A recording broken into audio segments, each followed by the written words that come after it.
Okay. So, first of all, thank you so much for being here and welcome everyone to the Women in Resistance online meeting as part of the International Poetry Film Festival of Thuringia. My name is Paloma Llambias. I am the curator of the Women in Resistance program. I am also a filmmaker. I identify as a woman filmmaker, and I am also from Chile, living in Weimar, Germany for already some years.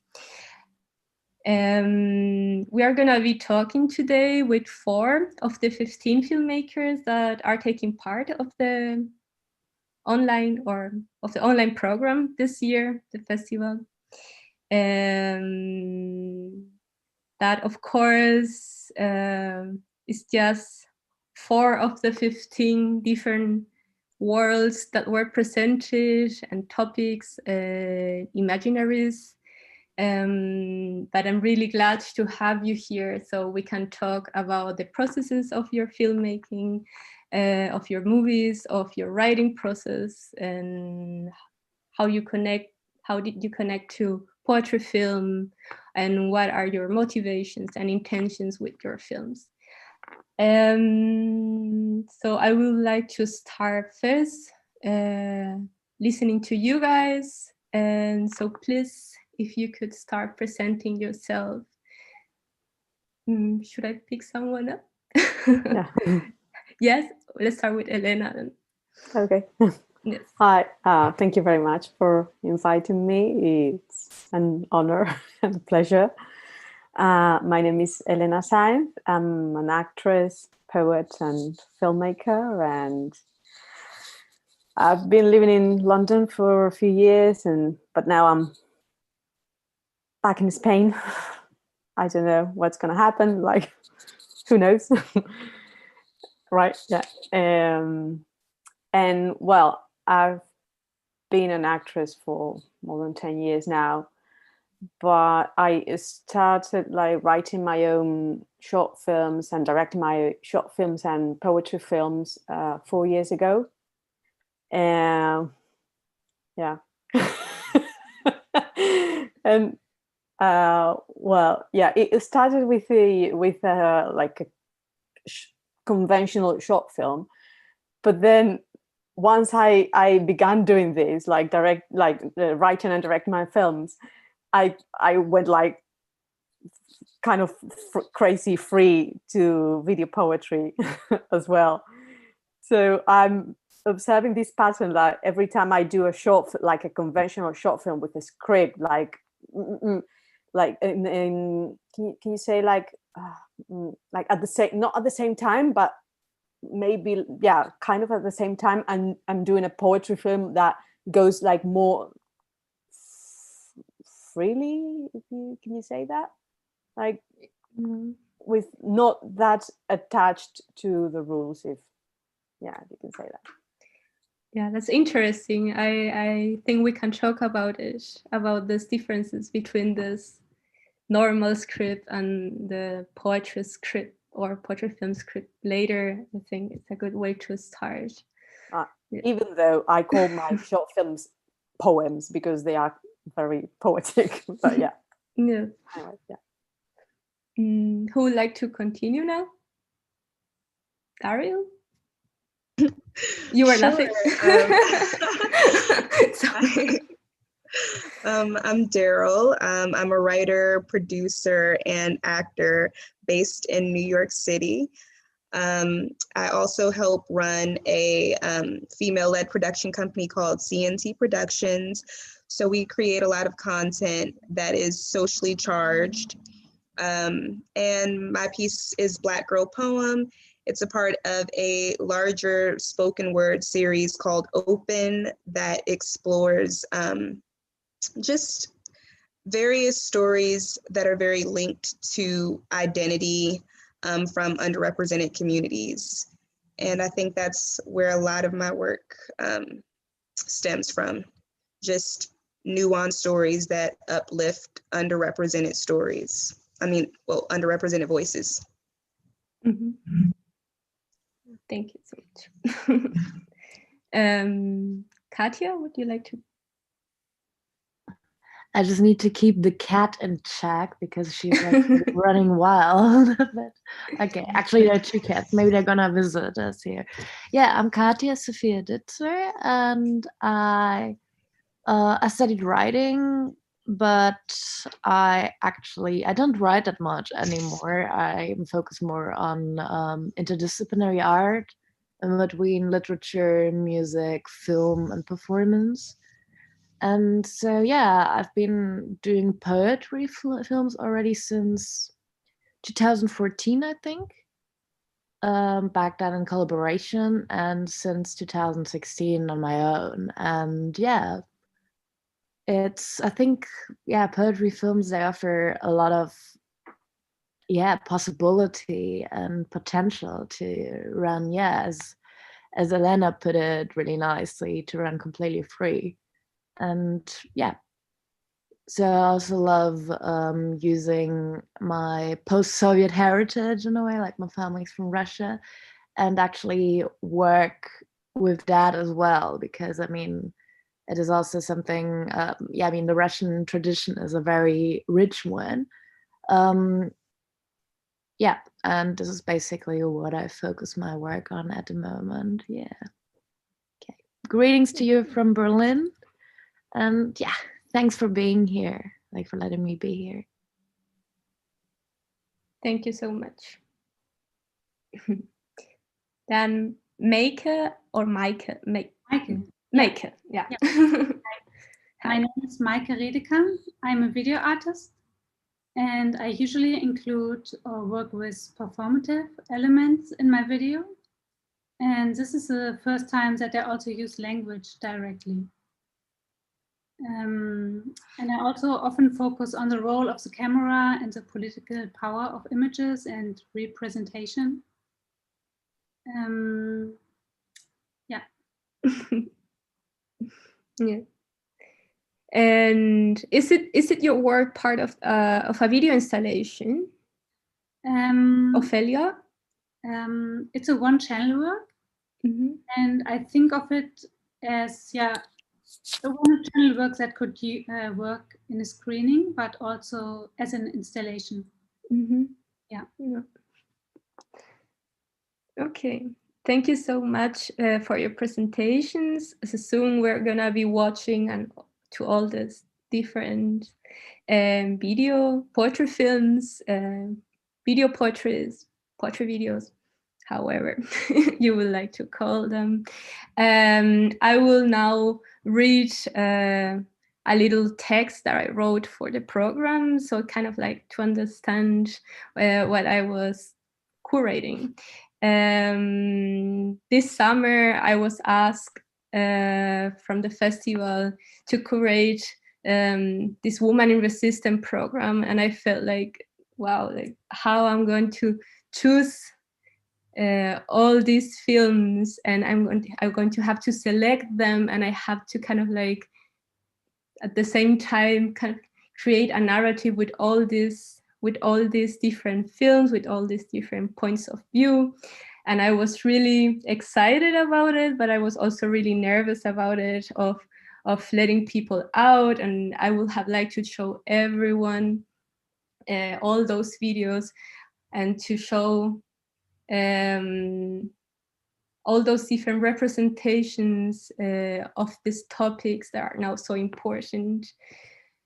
So, but I have to choose only 15 films, and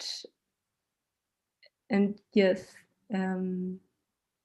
it was a really hard process, not only at the beginning, the whole way through. And I'm really happy with the program that came out afterwards. So I was trying to I first decided to choose only films that were directed and were written by women, so that the whole production of most of the production was made by women, and Okay, I'm losing my line. So I will read the program thing. So the Women in Resistance program demonstrate how much poetry, film, and video poetry are part of a global poetic activism. Hardly any other topic has had such a definite impact on this year's entry for the Poetry Film Prize as this one. A poetic act in a reality structured by hegemonic masculinity, I think, is a radical act of resistance. Women in Resistance consists of 15 poetry films written and directed by women who, in their aesthetics and thematic diversity, immerse us in sensibilities and gazes that explore the relationships of being a woman in and with the world. I think this explains a little bit better what I was trying to say. I am not so good at freestyling, I will say.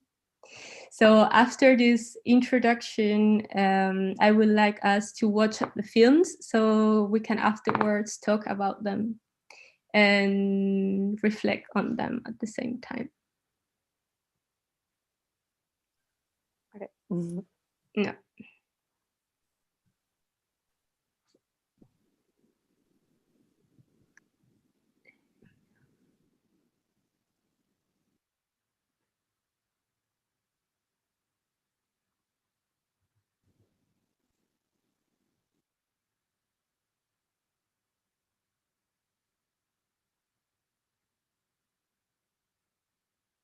Mi corazón, la fuerza que impulsa el movimiento del mar, del universo. Mi pecho es el océano lleno de estrellas. Mi corazón, la fuerza que impulsa el movimiento del mar, del universo. Mi pecho es el océano lleno de estrellas. Mi corazón, la fuerza que impulsa el movimiento del mar, del universo. Mi pecho es el océano lleno de estrellas. Mi pecho es el océano Mi corazón, lleno de estrellas. la fuerza que impulsa el movimiento del mar, del universo. Mi corazón, la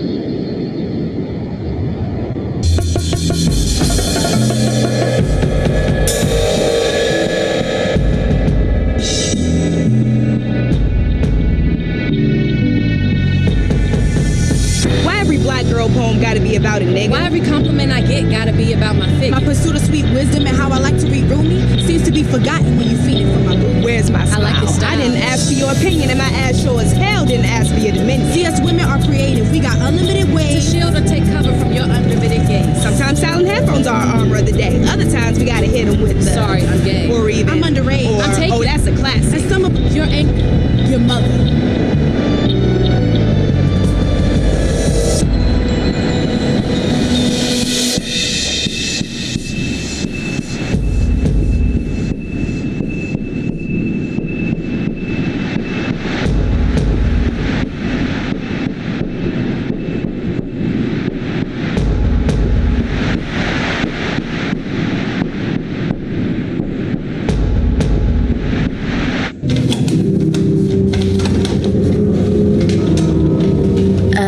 Was ich berühre, wird zu Katzengold. Im Hinterhof reichere ich Plutonium für Rohrbomben an. Mein Parfum ist der Geruch brennenden Fleischs.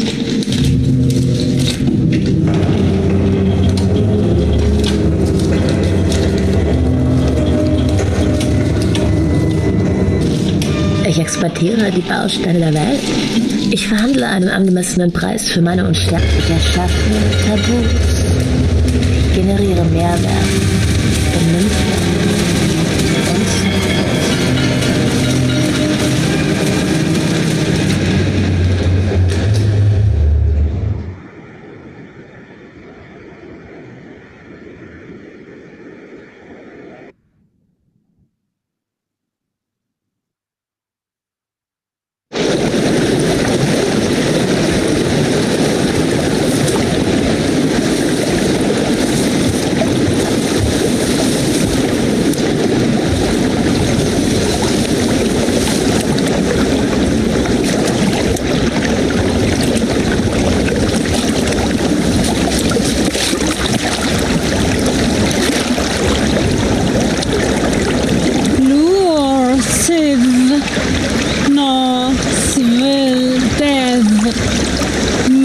Sis,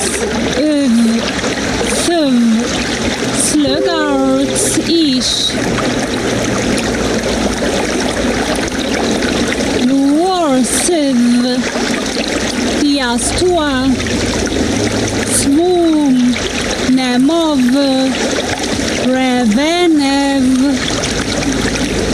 Sidop, Awa, Utni, Netir, Sluor, Dniafidirb, Raziv,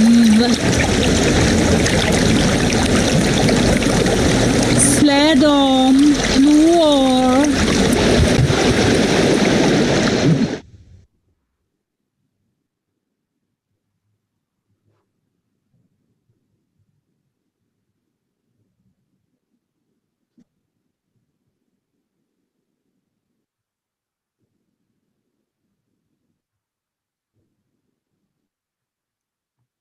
Welcome back. Yay. Are you there? Can. Yes. Cool. Yes. Yes. Well, thank you so much for letting us showing your films in this conversation.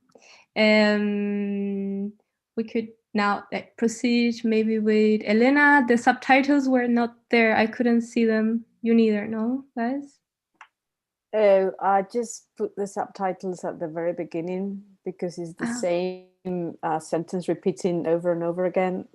So yeah, I mean it's a good thing to know that if you got that in the first time, and if you don't speak Spanish, then you miss the whole thing.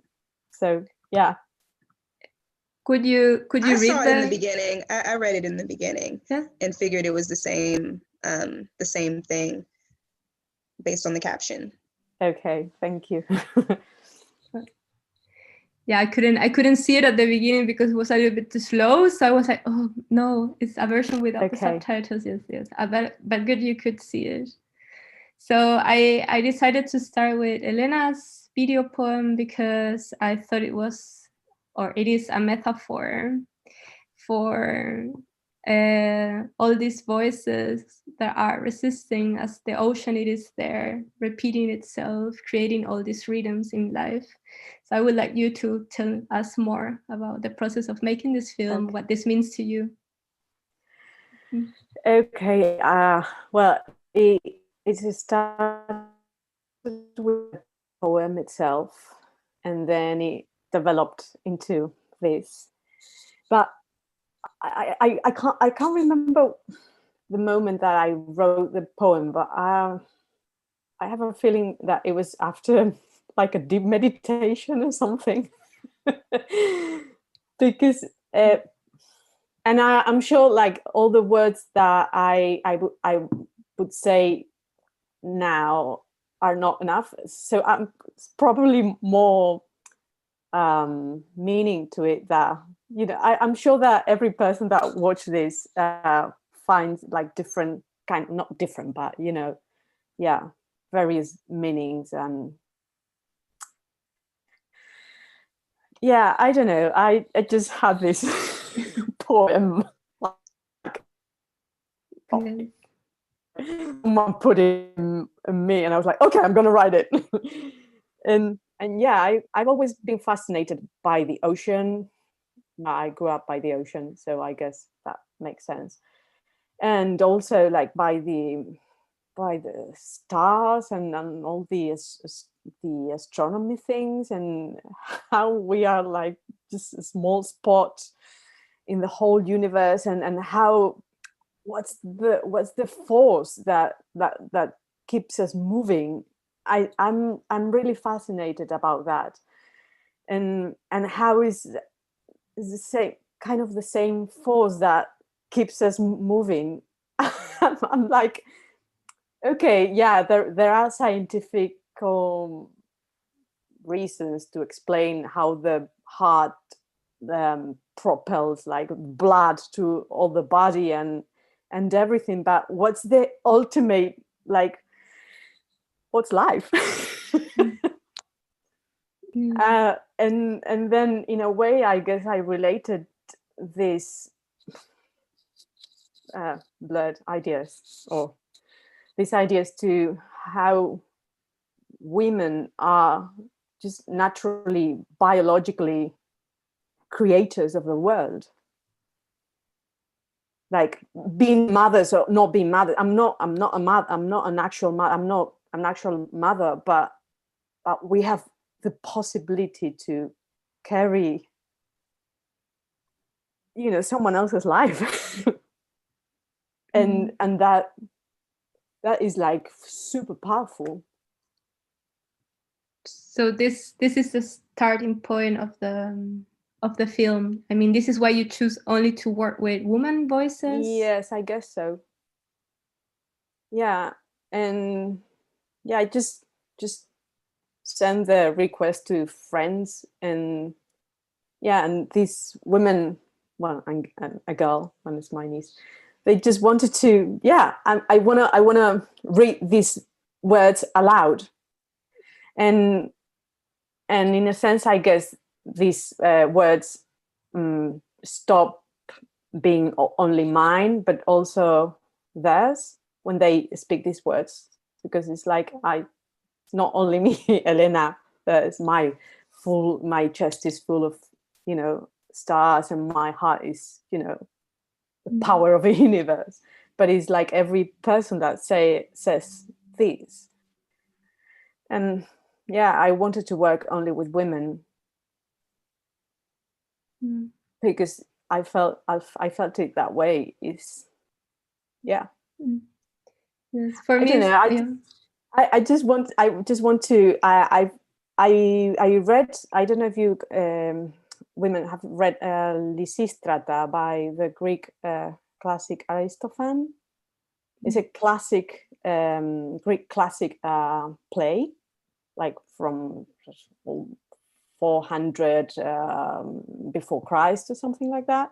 And it's this comedy where women in Greece, like from different places, they are at war for 20 years, and they got together to stop the war. And it's a comedy, and the way that they want to stop the war is by how do you say huelga?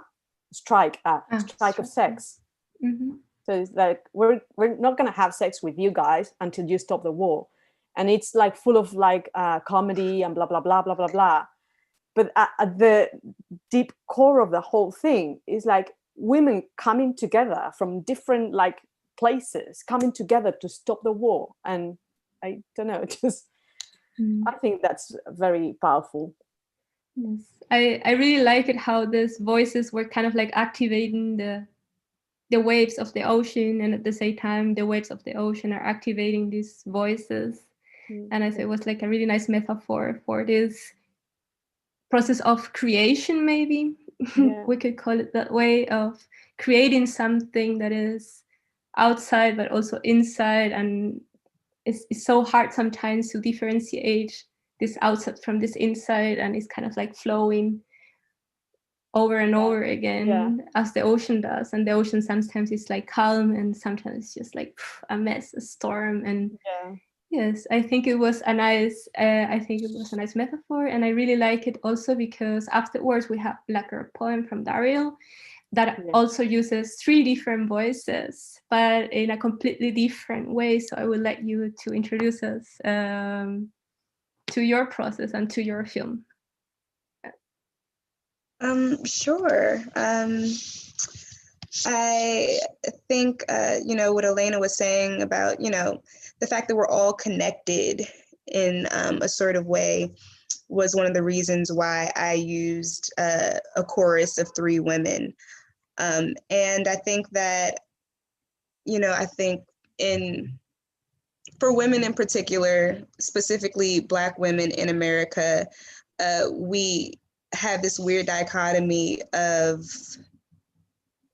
fighting for our people, fighting for, Black lives, and especially when Black men get killed, through police brutality, yet we still feel afraid to walk at night in our own neighborhoods for fear that those same men might harm us or, you know, harass us. And I think in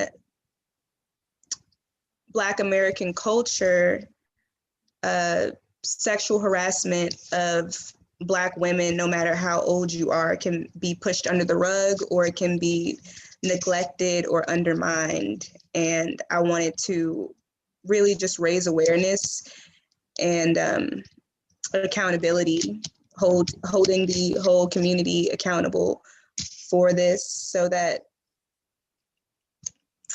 I guess it happens less. And I think that overall, it's a message that anyone can relate to, no matter what community you're a part of, if you're a woman living in this world.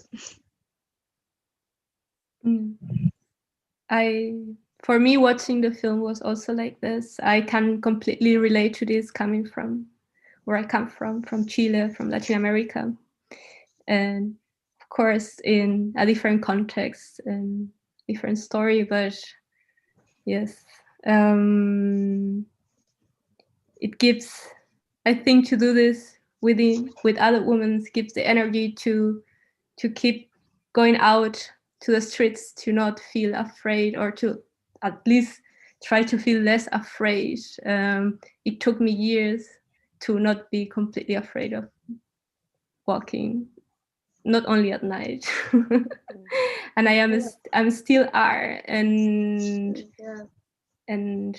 at least as I could see it, I think this is a little bit outside of the 4 films that we're watching, but what happened with this political performance in Chile that kind of like viralized around the world, of all these women coming together and saying out loud, as you do in your film, this has to stop. You are the ones. It's a really important message. It's a really important thing. Yes. Thank you. Thank you for this. Paloma, was it Chilean, that protest with that kind of famous song? It wasn't me. It was. Oh, yes. I can't remember. Sí, Un violador en tu camino. Right. Yes. Yes. A rapist in your way. Yes. So, yes, I think like it is really beautiful to see and really powerful to see how all these voices, as Elena did in her film, but also as Daryl does in her film, just are saying, let's stay together. Let's just say out loud together what we have to say, because this is the force that we have, that we are, a lot of us. Yeah. Does someone else want to ask Elena or Daryl anything? Meike or Katja? Well, yeah, I just want to say I really loved how you created this kind of like concert of different voices. So yeah, it's great ideas you girls had. Thank you. Thanks. I felt there was like a kind of, the humor in Daryl's work. Obviously, and I like how you combine such a serious topic with humor, and the way that you represented your performers. It feels almost like, in the way that they say what they're saying, I almost felt like it feels so normal, and so what they're saying and how it's true what they're saying, that it's making actually fun of these others that she's addressing. Do you agree, or I'm curious? Me? Yeah, because for example, they're almost staged a bit like in a commercial in the beginning, but then they are not really, they are not trying to promote themselves. They are just saying how others see them and how they don't want to be seen.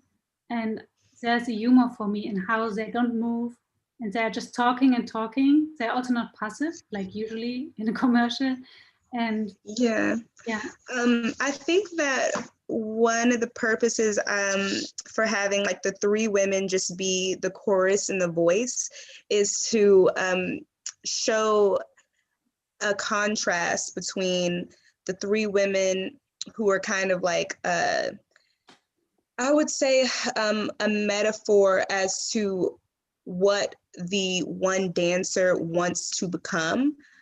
Someone who has kind of been able to rise above the oppression, whereas the dancer she is still in the struggle and still trying to work through finding her strength and finding her resilience.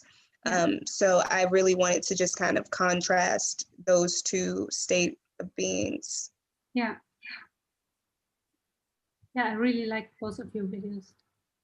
Thank you. Then thank you so much. Now we continued afterwards with Katya's work. Yes, that I find also really interesting. The first time I watched it, I was like, what is she wearing? What is she doing? Okay, she's in the Brandenburg tour, isn't it? And with these passports, and she's kind of like saying, "You patriarchal world, this first world country with this politics, with this money, with all this that has." Kind of like just putting it in there and in a way that I never seen before. So I would like you to explain us a little bit more about the performance, about the video, about the text you wrote. Yeah, thank you. First of all, I have to say that it was flavor-wise, the worst experience I ever had filming, because I really cannot recommend licking passports and putting banknotes in your mouth. Like, I even disinfected everything beforehand. I mean, this was like pre-corona, but it tasted so disgusting, like all of it. Like, I really don't do it. Don't do it. Yeah, apart from that, yeah, I wanted to play with, so it was filmed in Ukraine and in Germany, but it was like, yeah, it's supposed to deal with this idea of like migration as some sort of like privilege, as some sort of like entering a paradise, but also playing around, of course, with this, like with what passports and money actually offer and what kind of what they actually mean and what they like this kind of use as pieces of paper, that they have like so much power and that we all have to, and although they're actually just symbols of things that really offer power. So that was basically the idea behind it, and also having some sort of performance in it. I mean, the film, like the part you were showing now, apparently it wasn't really buffered, right? So that's why I think not everything was visible. It was actually also supposed to be pretty psychedelic, like also offering this kind of prisms of flowers and of different plants, of tanks and all that, like to combine this kind of warlike imagery with beauty, with paradise in a way. And so like the poem is of course the same. It's more or less it's kind of this kind of warlike but also brutal imagery that is also of course very feminine in a way. So yeah, that was the concept behind it. Thank you. Does someone wants to add something? No? Yes. Is there a reason you filmed it in the Ukraine? Because I was there and I go there often. I also lived in Ukraine and studied at some point. I also have like projects going on about like political mythologies of the war and like what, like, because obviously Russia and Ukraine use like different kinds of political mythologies to justify like their narratives in a way. And so that's why I just go there very often, take interviews and everything. But it's also just a really interesting and brilliant country. I mean, definitely recommend for your next Euro trip if you're gonna come.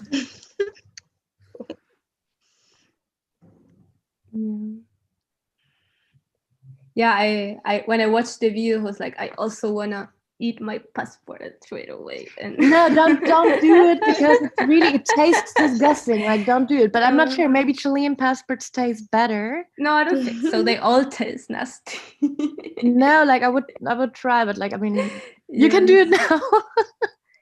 Yes, but it is a powerful image to see this. I mean, how this differentiation between this first world and the rest of the world, so to say, and what does it mean to have this piece of paper, this little book full of stamps or not, also, and I don't know. And it's like, you know, this kind of like passport privilege that is like not really, this differentiates, for example, people who like have some sort of like migration background or history, immigrate into first world countries and become kind of super privileged, as opposed to the people who are still at home in a way. And even whereas like with people who are then already born in Germany, like as it's the case with me, which of course applies to any first world country. So there's also this kind of like, you have to deal with like actually being super lucky, you know, and how do you justify this? How, like, because it's also, there's always some sort of like guilt in it, I think. I mean, you probably know it too if you, Yes, I mean, there are of course many different reasons why people migrate, and in my case it was because I wanted to study it and I have the possibility to do it. So of course being and coming here placed me in a position of privilege in comparison to the others ones that cannot leave the country. People that are brilliant, many people who wants to go out but they can't. So of course this is a weird position to be, because you or I, as me only, I turned to be this person who could access university and all these privileges that in Germany are the normal thing. They're not privileges. And suddenly realizing here that I was not privileged anymore. So to deal with these two different kinds of identities, and of being from there but being here, and being here, it means that I'm more from there than before, because I have to identify myself the whole time. And that's why I think it is an important video to make. But at the same time, I was also curious about the video, about the dress and the it's not a bindi, no? It's something else. I was actually trying to copy some sort of Russian, like Eastern Slavic hairdress, but like in a different way, and also just like putting like the dots that are also like, you can find it in some costumes in a way, but they look different. But it's like, it has nothing to do with bindi, of course. Yes. I was like, what are these dots? I didn't know what they were. Yes. Oh, you know what they look like to me? Do you know when the sculptures make they have a model, they put like kind of dots to measure the whole thing? I thought it was related to that. Okay, in future I'm gonna claim that, but it was like not my intention. Thank you. I'm gonna make it sound more intelligent. Well, and the dress is actually just a Berlin designer, kind of like a local designer who makes really nice dresses, like Bella Form. But it really looks a little bit Slavic too, so that's why I chose it. But Good that you got the reference. Yes, it reminds me of some like Marina Abramovich's work, where they wear this dress, and really? I mean the typical Yeah. dresses. Yes, so I was like, I didn't know if it has like a more meaning to it or not. Yes. But she usually has different dresses. Like she kind of works more kaftan style. No, but it's a video that she has where people are performing. She's not performing. Oh, okay. Yeah, and it's the story of the Balkans. I cannot remember exactly the name of the video. No.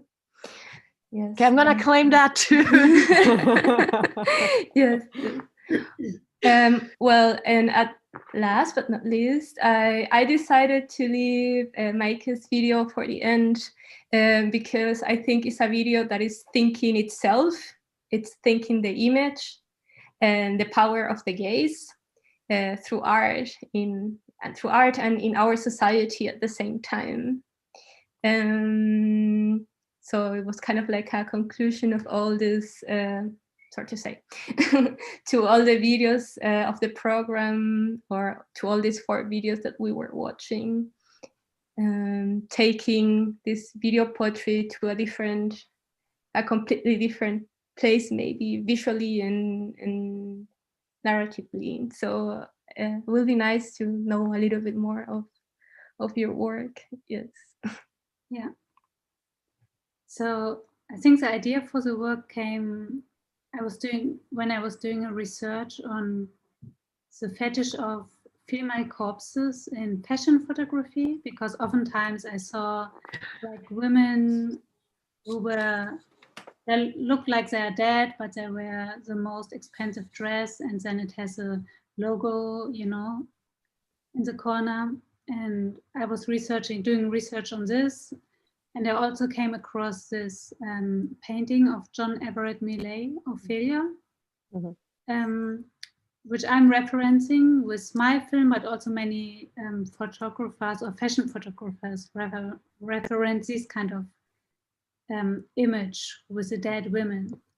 And for me, it was like an exaggeration of the male eye and the female object.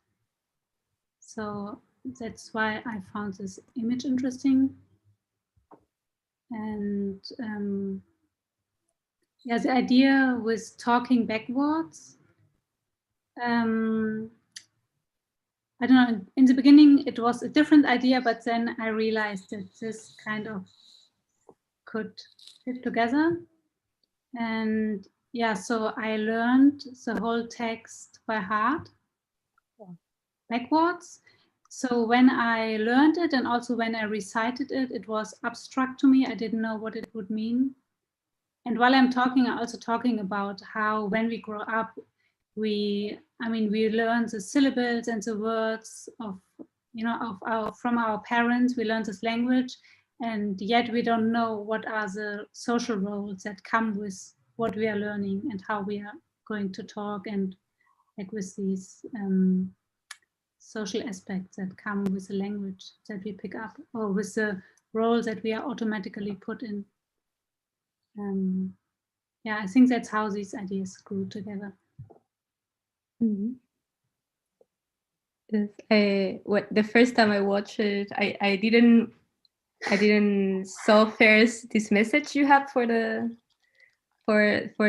festivals. So I just watched like you talking backwards, and I was like, oh, okay, wow. And suddenly like the whole thing will just start flowing in the opposite direction, and I could understand what you were saying. And I was like, wow, this is, I found it so beautiful, such like one could say, of course it's not simple, but such a simple gesture somehow makes this film to have so much meaning, and so it turns to be so powerful somehow. And I was really impressed by these articulations of the language, as you said, like from this abstraction to these words that mean so many things, much more than that what they actually just mean. Yes. I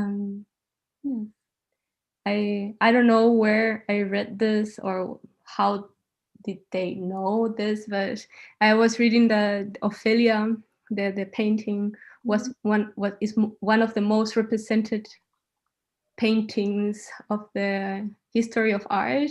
Oh, really? So yes. So it's really amazing how like a painting just keep catching the eye of all these generations of artists, and how this is also an icon of this woman that at the end kills herself, no? Or it's being killed. I think in like Hamlet doesn't exactly say it. Ophelia. But is it? Oh, no, Hamlet. Sorry.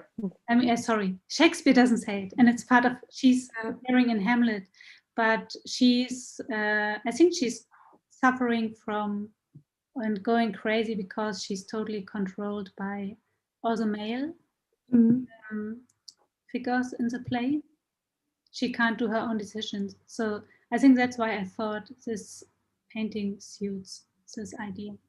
Yes, and I think it's also nice that you enter the frame and you also leave the frame. So you give Ophelia this opportunity to get in the water and to get out of the water, to say like, okay, I'm not dead. I will just get out of this. Yeah.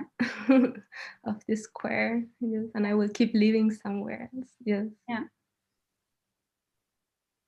Yes. And I also found it interesting that these images of dead women, actually it's such an old image, like the whole history of painting is full of, you know, dead women, naked women, mute women. Yeah. So giving it a voice to the dead Ophelia. Yes. But you're actually really sorry. Can I say something? Yeah, of course, please. Yeah, no, because actually you're like so right about it. Like there's so many images of like dead women in a way, passive women, naked of course. But the interesting thing is that rarely is it women in the moment of killing. Have you noticed? Because it's still about like having a passive gaze in a way, like I have a passive image of an already dead object, but it is kind of not fashionable to depict the actual process of the subject becoming an object, because it maybe would like still humanize the object in a way. And that's interesting too. But like, now that you say that, I remember I've seen like paintings of like martyrs, but mostly is it San Sebastian? That is like male, like in the action of being killed. Yeah, but it's not women. Yeah. You mean in the history of art? Yes. But although it's sometimes even reversed in a way, I mean, a very common top like theme or motive is also Judith killing Holofernes and beheading him, or Salome as well with like John the Baptist. So that's that happens.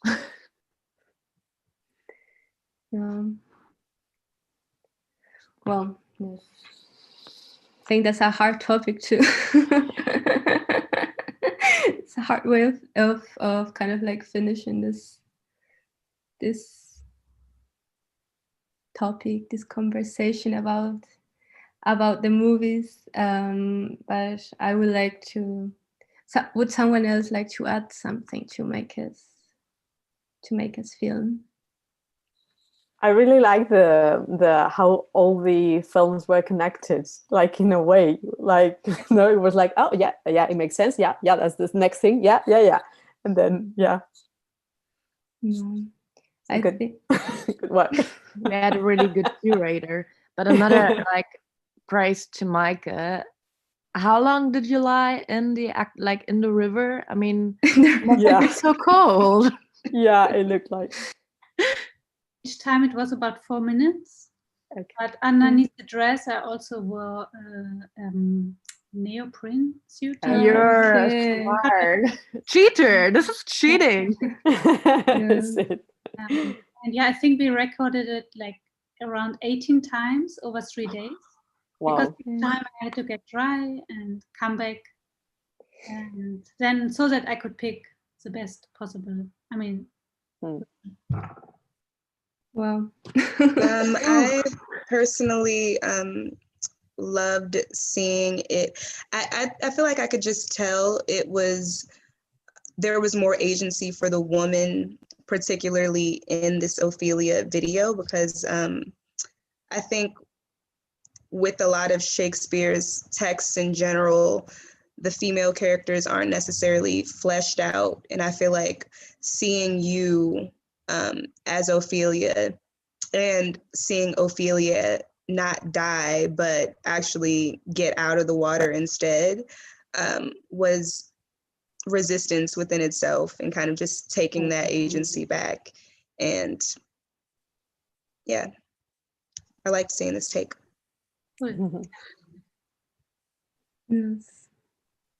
So I think it's really nice to see how all of you guys are resisting with such different gazes, we could say. Can I say gazes? Yes. And so many different ways of representing what is around you and the context what you belong to, and this means 4 completely different kinds of videos that are there, but at the same time they belong together in this program, because it's about this woman resisting all these power structures, all these gazes, all this day-to-day life, all these fears, all the things we want to create, and putting themselves there in front of the camera with the text and directing. And I think this is such a powerful thing, and I'm so grateful for it. So I wanted to say thank you for for this. Yes. Thank you so much for having us. Yeah. Yes. Yeah. I think we don't have to cut right away. I still wanted to know your opinion about how you feel you were resisting in these films, even though we already watched the films and maybe it is kind of clear. But if you would like to add something else, it will be really nice, and feel free to do it before the ending of this conversation.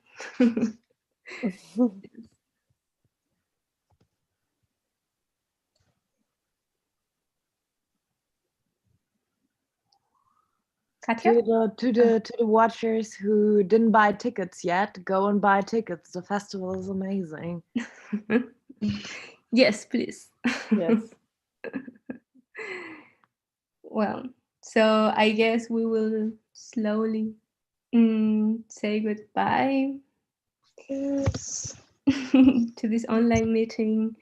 And well, thank you again. Thank you. Keep you creating, very much. keep doing amazing videos, and hopefully let's see each other again sometime. Bye. No.